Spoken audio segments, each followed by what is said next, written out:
Hello students, पिछले video हमने शारीरिक के गुणधर्मों के आधार पर कुछ सवाल देखे थे, पढ़े थे हमने। अब उसी के आगे इसका ये दूसरा भाग है, शारीरिक के गुणधर्मों का प्रयोग करते हुए शारीरिक के मान ज्ञात करना। देखते हैं, क्वेश्चन लिखा हुआ है।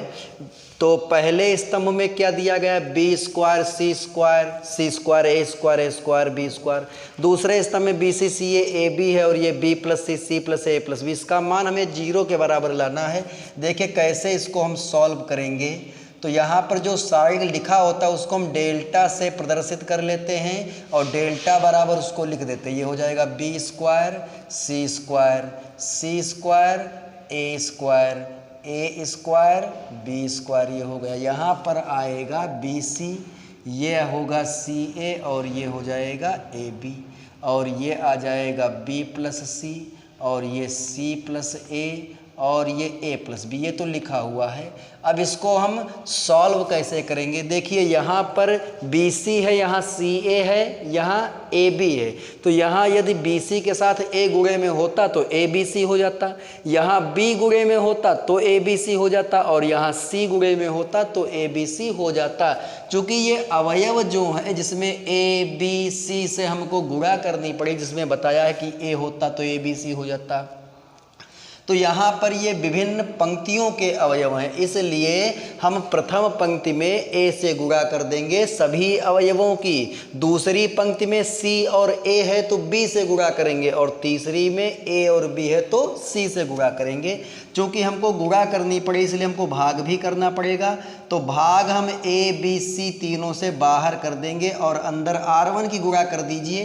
तो ये आ जाएगा A B square C square, ये आ जाएगा ए बी सी, और ये आ जाएगा ए बी प्लस ए सी। हमने ए से गुणा कर दी, ये बी से गुणा करेंगे तो आएगा बी सी स्क्वायर ए स्क्वायर, और यहाँ पर आ जाएगा सी ए बी आ जाएगा, और यहाँ पर जब हम b से गुणा करेंगे तो आएगा बी सी और प्लस ए बी हो जाएगा। यहाँ पर c से गुणा करते हैं तो ए स्क्वायर बी स्क्वायर सी हो जाएगा, ए बी सी हो जाएगा, और यहाँ पर आ जाएगा सी ए और प्लस आ जाएगा बी सी। ये हो गया हमारा। अब इतना करने के बाद देखिए दूसरे स्तंभ में हमको कॉमन क्या मिल रहा है? A B C. तीनों में ए बी और सी तीन गुणे में लिखे हुए हैं, बस क्रम बदला हुआ है। अब यहाँ पर इस पहले स्तंभ में भी देखिए, पहले स्तंभ में भी ए बी सी कॉमन मिल जाएगा। भाई ए बी सी इसमें भी है, ए बी सी इसमें भी है, ए बी सी इसमें भी है। तो यहाँ पर पहले और दूसरे स्तंभ में हम ए बी सी गुणे ए बी सी कॉमन लेते हैं। पहले स्तंभ में ए बी सी कॉमन लिया, जो कॉमन लेते हैं उससे भाग किया जाएगा। पहले स्तंभ के अवयव को ए बी सी से भाग करेंगे तो यहाँ बी सी बच जाएगा। यहाँ क्या बच जाएगा? ए बी सी से भाग करेंगे तो बी चला जाएगा, सी और ए बचेगा, और यहाँ क्या बचेगा? ए बी बचेगा। यहाँ आएगा एक, यहाँ आएगा एक, और यहाँ आएगा एक।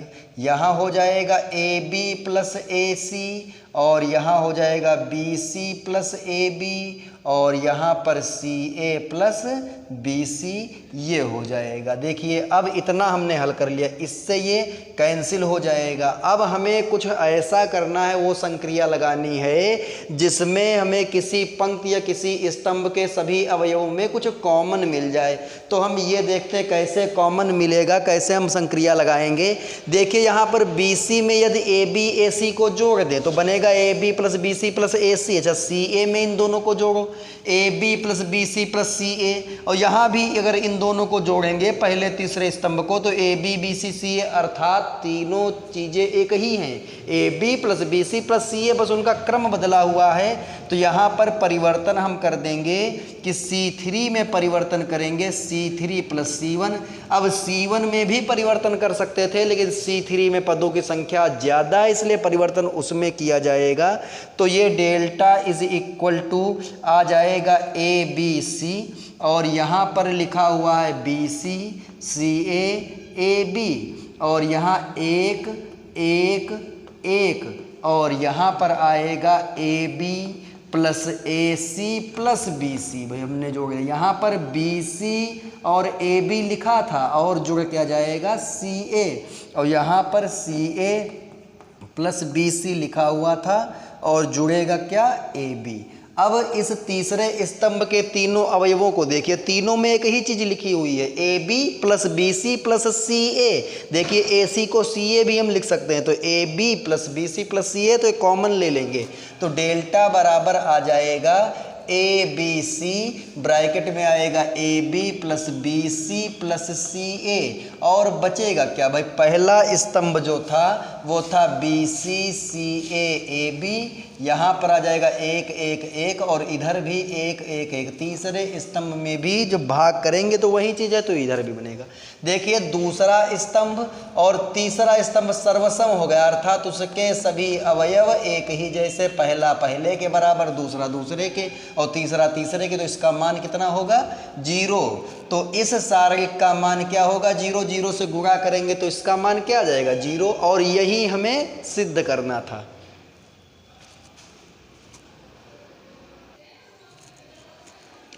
देखिए अगला क्वेश्चन, इस सारणिक का मान ज्ञात करना है। ये जितने भी क्वेश्चन हैं सब में हमें सिद्ध करना है, और चूंकि इसके क्वेश्चन जो हैं वो थोड़ा सा बड़े हैं, इसलिए स्क्रीनशॉट लेकर इसको समझ लेंगे, लगा लेंगे।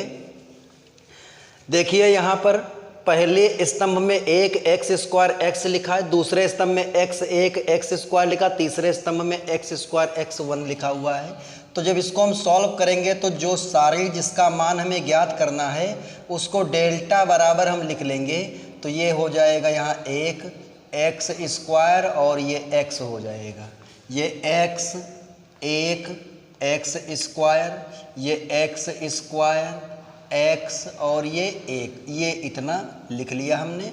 अब हमने बताया था सारणिक के गुणधर्म प्रयोग करेंगे। अब गुणधर्म हम कैसे प्रयोग करेंगे, तीनों स्तंभों को या तीनों पंक्तियों को यदि हम जोड़ेंगे तो समान चीज़ आनी चाहिए। तो देख लेते हैं तीनों पंक्तियों को जोड़ने पर, यदि तीनों पंक्तियों को जोड़ेंगे तो पहला पहला अवयव जुड़ जाएगा, तो ये जुड़ जाएगा, बनेगा 1 plus x square plus x, यहाँ x plus 1 plus x square, यहाँ x square plus x plus 1। तीनों एक ही चीज़ें हैं, बस तीनों में इधर उधर करके लिखा हुआ है। या फिर ऐसा करें, तीनों स्तंभों को जोड़ने, चाहे जो कर लीजिए, तीनों स्तंभों को ही जोड़ लेते हैं। तो C1 में परिवर्तन करेंगे, C1 plus C2 plus C3, ये परिवर्तन हमने कर दिया, तो डेल्टा इज इक्वल टू आ गया हमारा 1 प्लस एक्स स्क्वायर, और यहाँ पर बनेगा x square plus 1 plus x, यहाँ पर बनेगा एक्स प्लस एक्स स्क्वायर और यहाँ पर आएगा 1। जो दूसरा स्तंभ है वो उसी प्रकार से लिखा रहेगा, जो तीसरा स्तंभ है वो भी उसी प्रकार से लिखा रहेगा। अब इतना करने के बाद हम क्या करेंगे, पहले स्तंभ में कॉमन मिल जाएगा 1 प्लस एक्स स्क्वायर, यही तो तीनों यही तो है, 1 plus x square, 1 plus x square, तो यहाँ बचेगा 1, यहाँ बचेगा 1, यहाँ बचेगा 1। पहले स्तंभ से हमने जब इसको कॉमन लिया तो इसी से हमने भाग किया है पहले स्तंभ के सभी अवयवों को, ये बचा, और यहाँ बचा x, यहाँ बचा 1 और यहाँ बचा एक्स स्क्वायर, यहाँ है एक्स स्क्वायर x और ये 1। इतना करने के बाद अब हम 0 बनाएंगे, तो भाई 0 कब बनेगा, जब हम R1 में परिवर्तन कर देंगे R1 माइनस R2, और R2 में परिवर्तन कर देंगे R2 माइनस R3, तो ये हमारा क्या आ जाएगा, ये 1 प्लस एक्स स्क्वायर, ये तो खैर लिखा ही था। यहाँ पर क्या आ जाएगा भाई, 0 आएगा, यहाँ x माइनस 1 आ जाएगा, R1 माइनस R2, यहाँ एक्स स्क्वायर माइनस x हो जाएगा। यहाँ पर 0 आएगा, यहाँ 1 माइनस एक्स स्क्वायर हो जाएगा, और यहाँ पर क्या हो जाएगा, x माइनस 1 आएगा, यहाँ 1 आ जाएगा, यहाँ एक्स स्क्वायर और यहाँ एक R3 में हमने कोई भी परिवर्तन नहीं किया। अब हम गुणनखंड कर लेते हैं जो एक से ज़्यादा पदों में लिखे गए, जैसे x minus 1 1 minus x square minus x minus 1, यदि संभव है तो गुणनखंड कर लेते हैं। तो यहाँ पर डेल्टा बराबर लिख दिया जाए 1 प्लस एक्स स्क्वायर, और गुणे में देखिए सारणिक लिखा हुआ है तो यहाँ पर है 0, यह x माइनस 1, अच्छा यहाँ पर देखिए एक्स स्क्वायर माइनस एक्स दोनों में कुछ कॉमन मिल जाएगा, तो कॉमन ले लीजिए एक्स, तो एक्स माइनस एक बचेगा भाई। एक्स स्क्वायर को एक्स से भाग करेंगे तो एक्स आएगा, और एक्स को एक्स से भाग करेंगे तो एक आएगा, लिख गया। यहाँ जीरो है, यहाँ इसके गुणनखंड कर लेंगे तो यह आएगा 1 माइनस एक्स और 1 प्लस एक्स आ जाएगा। अच्छा यहाँ पर x माइनस 1 लिखा हुआ है, x माइनस 1 लिख दिया गया, ठीक। अब इसके बाद में नीचे जो लिखा हुआ है वो है एक एक्स स्क्वायर, और यहाँ पर क्या दिया गया है, एक, ये लिखा हुआ है। अब हम कॉमन लेंगे भाई, पहली पंक्ति जो है उसके तीनों अवयव, पहला तो जीरो है तो इसको तो चाहे किसी से भी भाग करें वो जीरो ही आएगा, तो इसमें से तो कुछ भी निकाल सकते हैं। तो x माइनस एक पहली पंक्ति में मिल जाएगा कॉमन, और x माइनस एक ही दूसरी पंक्ति में भी कॉमन मिल जाएगा। लेकिन देखिए यहाँ 1 माइनस एक्स थोड़ा सा डाउट कर रहा है, तो माइनस कॉमन ले लेंगे तो x माइनस 1 हो जाएगा।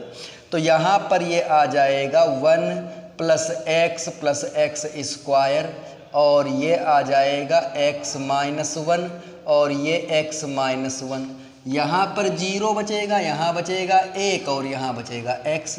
अच्छा यहाँ बचेगा जीरो, यहाँ माइनस का 1 और प्लस x। ये माइनस क्यों आ गया पहले हम इसको समझ लेते हैं। यहाँ 1 माइनस एक्स था और हमने x माइनस 1 कॉमन लिया, तो जब माइनस कॉमन लेंगे तभी तो ये x माइनस 1 बचेगा, तो इसी का ये माइनस यहाँ हमने लगा दिया, और यहाँ बचेगा एक। ये है तुम्हारा एक एक्स स्क्वायर और ये एक, ये है। अब इतना करने के बाद इसका हम प्रसार कर देते हैं, तो ये क्या आएगा, देखिए 1 प्लस एक्स स्क्वायर, या फिर इसको नहीं लिखते हैं, यहाँ पर ध्यान से देखिए ये सूत्र बन जाएगा भाई, a cube minus b cube का, कैसे, a minus b, a square plus A B plus b square. तो यहाँ पर एक्स क्यूब माइनस 1 लिखा हुआ है ये पूरा, और ये x माइनस 1 है। इसका प्रसार करेंगे, पहले जीरो पहली पंक्ति के सापेक्ष कर रहे हैं, माइनस का 1 लिखेंगे तो जीरो की गुणा जीरो से करेंगे और इसकी माइनस 1 हो जाएगा, और प्लस का x लिखेंगे तो ये क्या आ जाएगा जीरो, और ये माइनस माइनस प्लस हो जाएगा 1 प्लस x आ जाएगा। अब x से गुणा हम इसकी कर लेते हैं, देखते हैं क्या आता है भाई। x cube minus 1 x minus 1, यहाँ आ जाएगा 1 और यहाँ आ जाएगा x प्लस एक्स स्क्वायर। तो ये भी वही फार्मूला बन गया ए क्यूब माइनस बी क्यूब का, तो ये हो जाएगा ए क्यूब माइनस बी क्यूब, तो ये भी ए क्यूब माइनस बी क्यूब। तो ये हमारा आएगा एक्स क्यूब माइनस 1 का होल स्क्वायर, या फिर हम इसको 1 माइनस एक्स क्यूब का होल स्क्वायर भी लिख सकते हैं। स्क्वायर लगा हुआ है, माइनस कॉमन लेंगे और माइनस 1 का वर्ग प्लस 1 होता है, इसलिए चाहे जिस पद को पहले लिखो चाहे जिसको बाद में लिखो कोई फर्क नहीं पड़ता है।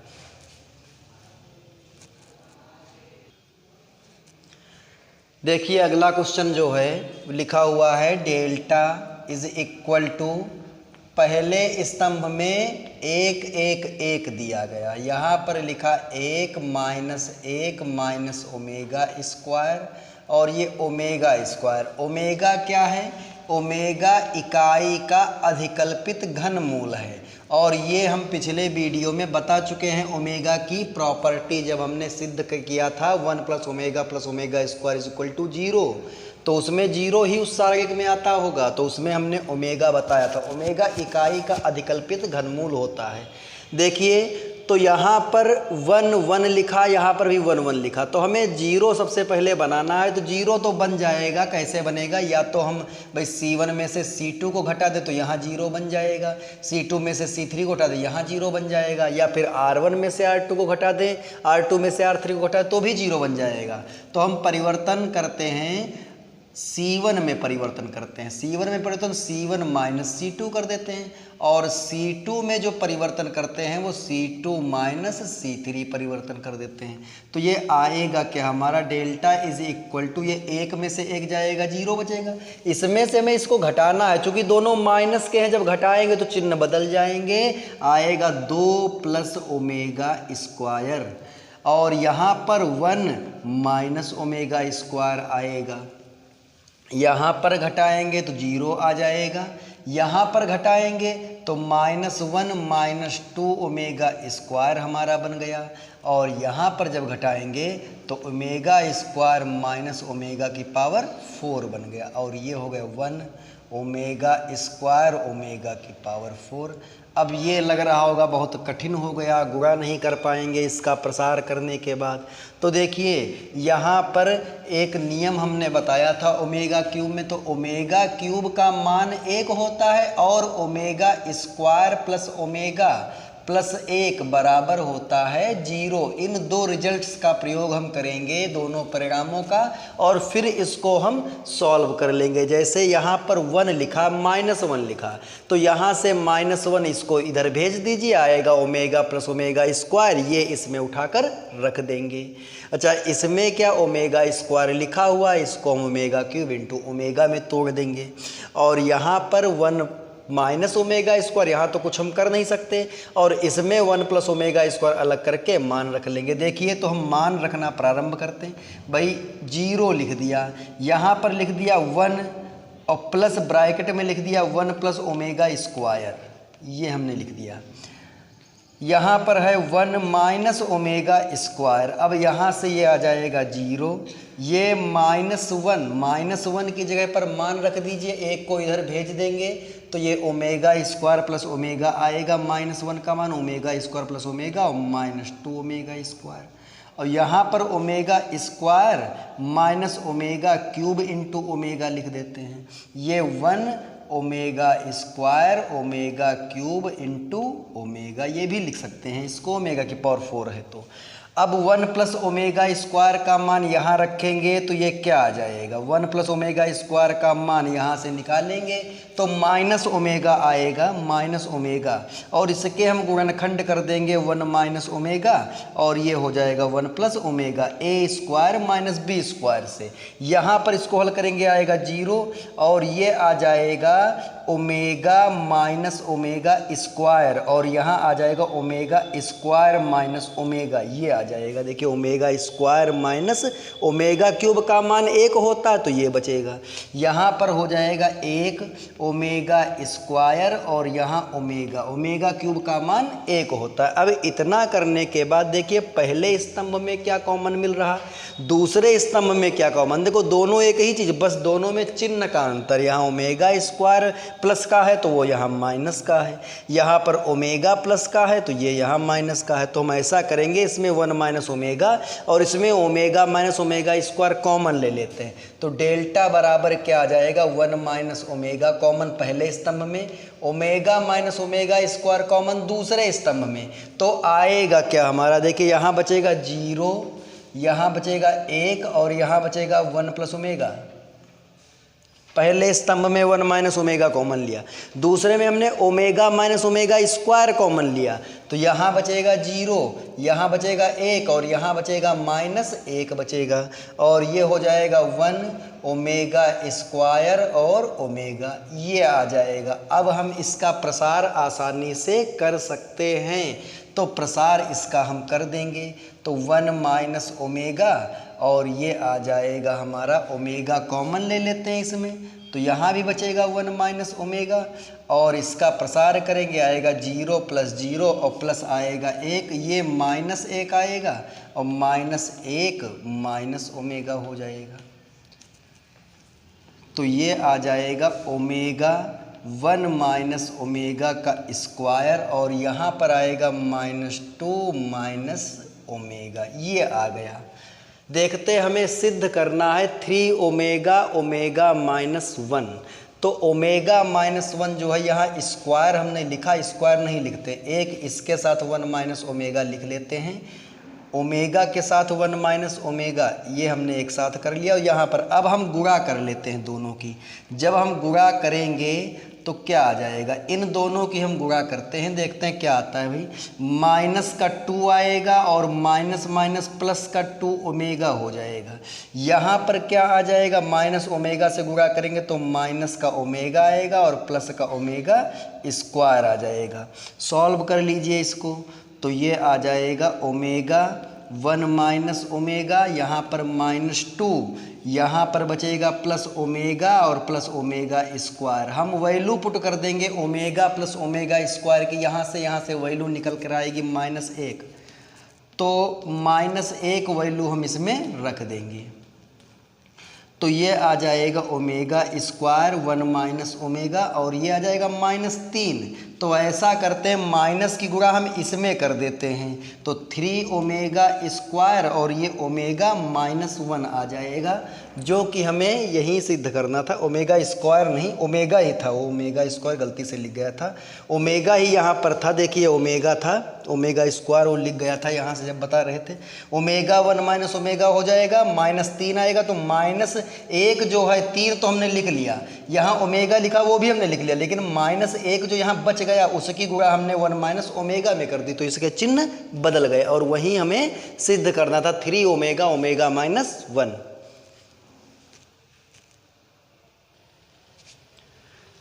अगला क्वेश्चन देखते हैं। ये जो ये डिटर्मिनेंट लिखा है, इसमें पहला स्तंभ ये, दूसरा ये है, तीसरा ये है, तो इसे सिद्ध करना है। इसका मान 1 + a² + b² की होल पावर 3, ये हमें सिद्ध करना है।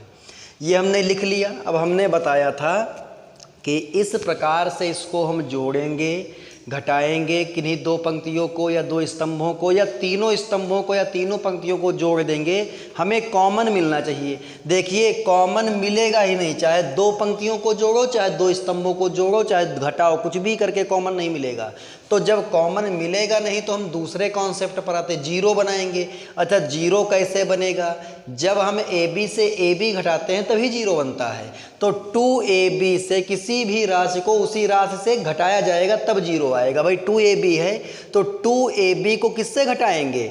2AB से। तो यहाँ B तो है लेकिन A नहीं, तो हमें C3 की गुणा करनी पड़ेगी। किससे? A से गुणा C3 की गुणा A से करनी पड़ेगी और फिर उसको C2 में हमें जोड़ना पड़ेगा, जीरो बन जाएगा। जैसे हमने प्रारंभिक संक्रिया में बताया था, यहाँ पर 2AB है, यहाँ -2B है, तो चिन्ह विपरीत है तो जोड़ेंगे ही, दोनों के बीच में प्लस ही लगेगा।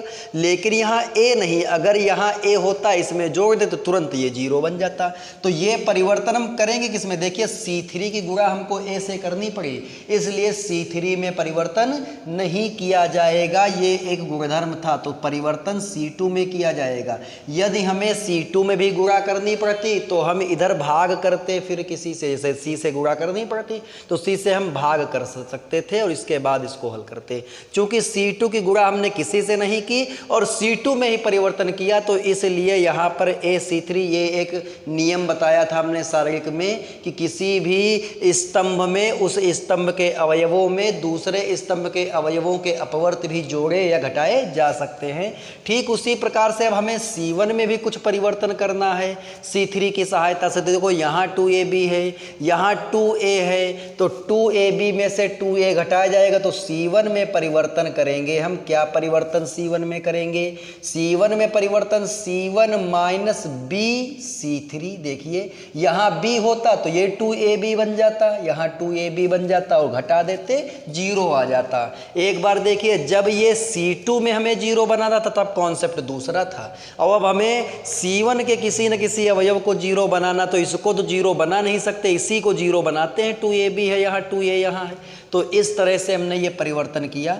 C1 पहले लिखना था और बाद में लिख दिया, कोई बात नहीं उसमें। C1 - BC3, तो इसमें से हमें BC3 को घटा देना है, तो BC3 की गुणा हम करेंगे तो 2B² माइनस का आएगा, 2AB आएगा, यहाँ B - A² B - B³, B से गुणा करके इधर लिख लिया। माइनस लगा है, चिन्ह सबके बदल देते हैं, चिन्ह सबके बदल भी दिए हमने। माइनस लगा, सबके चिन्ह B से गुणा करके बदल दिया और फिर C1 में जोड़ दो, इसमें ये जोड़ दो, तो ये बनेगा 1 + A² + B²। यहाँ बनेगा 0, यहाँ बनेगा 2B - B, तो ये B बचेगा और प्लस बचेगा A² B प्लस बचेगा B³। अच्छा, यहाँ पर क्या आएगा? देखिए यहाँ पर अब हम इसकी सहायता से नहीं करेंगे, करेंगे क्योंकि यहाँ C2 प्लस AC3 है।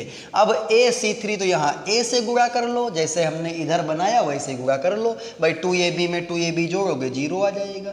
इसमें 2A स्क्वायर अगर जोड़ोगे 2A स्क्वायर तो ये 1 लिखा हुआ है, प्लस हो जाएगा A स्क्वायर और प्लस का हो जाएगा B स्क्वायर। यहाँ पर माइनस का 2A है, A से गुणा करेंगे ये प्लस का A आएगा, जोड़ेंगे तो माइनस का A बचेगा और माइनस का A क्यूब, यहाँ A से गुणा हो रही है C3 की तो लिखा AC3, सबकी गुणा A से हो जाएगी AB स्क्वायर। और जो हमारा C3 था वो ऐसे ही हमारा बच गया सीधे, देखिए ये हो गया। ध्यान रहे जब कभी शारीरिक में हमको गुणा करनी पड़ती है तो हम जिसकी गुणा C3 की गुणा हमने A और B से की तब 0 बन रहा, तो हम फिर C3 में कोई भी परिवर्तन नहीं करेंगे। परिवर्तन हम उसमें करेंगे जिसमें हमने किसी भी अशून्य संख्या से गुणा नहीं की है। अगर C1 की गुणा हमको करनी पड़ती तो पहले हम गुणा भाग बाहर करते, गुणा अंदर कर लेते, जैसे हम ABC से पिछले क्वेश्चन में गुणा किए हैं। यहाँ पर देखिए अब हम इसके गुणनखंड नहीं कर सकते, लिखा हुआ है 1 plus A square plus B square, ये 0 लिखा हुआ है, यहाँ B कॉमन ले लेंगे, बचेगा 1 plus A square plus B square. यहाँ पर 0 लिखा हुआ है, ये है 1 plus A square plus B square. यहाँ माइनस A कॉमन ले लेंगे तो बचेगा 1 plus A square plus B square, ये आ जाएगा माइनस का 2B, ये 2A, ये 1 minus A square minus B square, ये हो जाएगा। अब हम कॉमन, पहले स्तंभ में 1 plus A square plus B square common और दूसरे स्तंभ में भी यही कॉमन है, तो हम ऐसा करते यही कॉमन लेकर नीचे लिख देते हैं। तो दोनों में जब ये कॉमन है तो हम 2 बार लिखेंगे इसको, और जब 2 बार लिखेंगे तो इसका होल स्क्वायर आ जाएगा। तो ये बनेगा 1 0B, यहाँ बनेगा 0 1 माइनस A और यहाँ आएगा minus 2B 2A 1 minus A square minus B square, ये आ जाएगा। देखिए छोटा हो गया ये। अब हम क्या करेंगे, एक और 0 बना लेंगे। अब एक और 0 कैसे बनाएंगे, अब हम 2B की जगह पर 0 बनाएंगे। 2B माइनस का है, 2B किसकी सहायता, अब 0 की सहायता से तो 0 हो नहीं जाएगा, होगा 1 की सहायता से, लेकिन 1 को भी अगर 2B में जोड़ेंगे माइनस 2B में तो भी 0 नहीं होगा, माइनस 2B में 2B जोड़ा जाएगा तब ये 0 होगा। तो इसकी गुणा हमें 2B से C1 की करनी पड़ेगी। तो अब हम परिवर्तन करेंगे, C3 में परिवर्तन करेंगे, C3 plus 2B into C1। देखिए यहाँ भी हमने वही काम किया। हमने क्या किया है, ध्यान से देखिए, C1 की गुणा हमने 2B से कर दी है, तो हमने परिवर्तन C1 में नहीं किया, किसमें किया, C3 में, क्योंकि C3 के किसी भी अवयव की गुणा हमने किसी भी अचर संख्या से नहीं की। और जब ये परिवर्तन करेंगे तो ये लिखा ही था हमारा 1 plus A square plus B square का होल ऑफ स्क्वायर, यहाँ पर बन जाएगा 1 0B, यहाँ पर ये है 0 1 और ये है माइनस का A। अब हम क्या करेंगे, माइनस 2B को हम 0 कर रहे हैं तो इस संक्रिया के अनुसार कर रहे हैं, C1 के सभी अवयवों की गुणा 2B से करेंगे, अलग लिख कर देख लीजिएगा। तो यहाँ 2B आ जाएगा, तो 2B में माइनस 2B और प्लस 2B क्या हो जाएगा, 0 हो जाएगा। अच्छा यहाँ क्या आएगा, 2A, अब इसके सामने 0 लिखा तो 0 की गुणा 2B से चाहे जिसे कर दो तो 0 ही रहेगा, तो ये 2A जो है वो 2A ही रहेगा।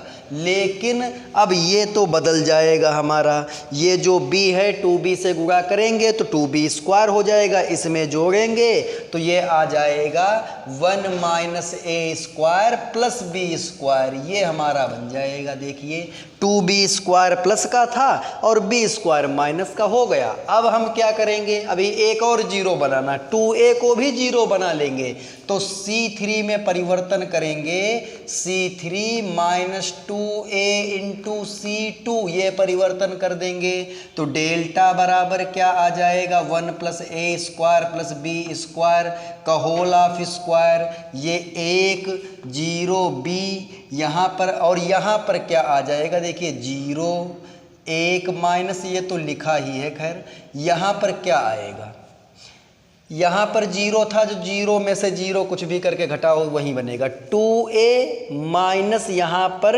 2a आ जाएगा कि 2a C2, 2a की गुणा C2 से कर रहे हैं, 2a यहाँ भी बन जाएगा, घटाएंगे जीरो आ जाएगा। और यहाँ पर माइनस का 2a स्क्वायर आएगा, घटाएंगे माइनस लगा प्लस का हो जाएगा, और जब जोड़ेंगे तो आएगा 1 plus a square plus b square, ये आएगा। अब हम तीसरे स्तंभ में कॉमन ले सकते हैं 1 plus a square plus b square, या फिर कह लीजिए कि हमने सीधे प्रसार कर दिया तो एक के गुणे में आएगा 1 plus a square plus b square minus zero हो जाएगा। देखिए गुणा करिए, जीरो आएगा प्लस जीरो और आगे भी जीरो ही आएगा, तो हमारा यही बन जाएगा 1 plus a square plus b square का होल स्क्वायर, और ये 1 plus a square plus b square आ जाएगा। दोनों की जब हम गुणा करेंगे आधार समान है, आधार 1 plus a square plus b square ही है, तो घात कितनी हो जाएगी? 3 हो जाएगी। घातें जुड़ जाएंगी, 2 इसकी और 1 इसकी, 3 हो गई। ये बहुत ही बढ़िया क्वेश्चन था और इम्पॉर्टेंट भी है, एनसीईआरटी का क्वेश्चन भी है, और ये पूछा अगर जाएगा तो ये 5 नंबर का क्वेश्चन आएगा, इसलिए अच्छे से इसको समझ लीजिए।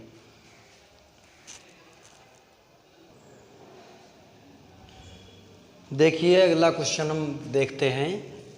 पहला स्तंभ, दूसरा स्तंभ, तीसरा स्तंभ, अवयव सबको क्लियर है। तीसरे स्तंभ में देखिए माइनस साइन अल्फा है, जीरो है, कॉस अल्फा है, तो यहाँ पर जीरो बना ही है, इसलिए तीसरे स्तंभ में हमको कुछ नहीं करना। अच्छा, पहले और दूसरे स्तंभ को ध्यानपूर्वक देखिए।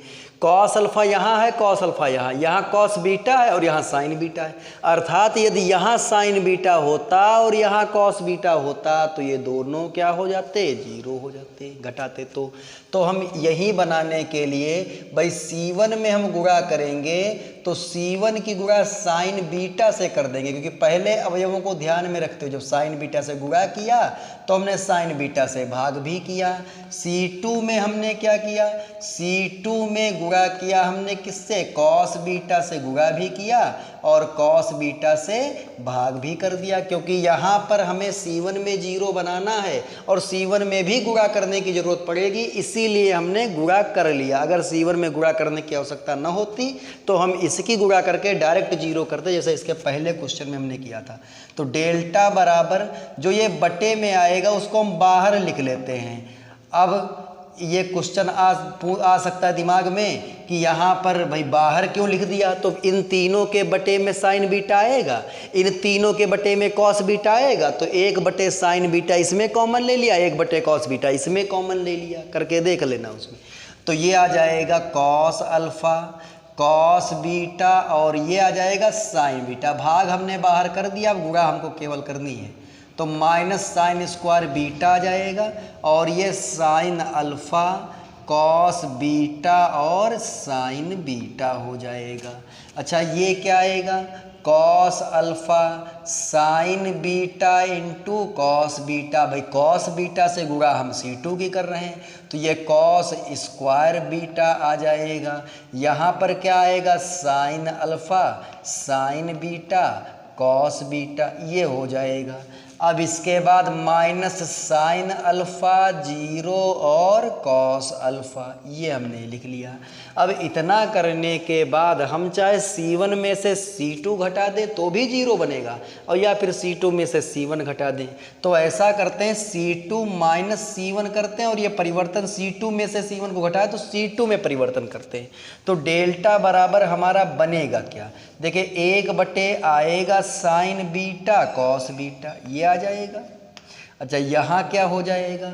यहाँ जो लिखा है वो लिखा रहेगा। भाई C1 में हमने कोई परिवर्तन ही नहीं किया था।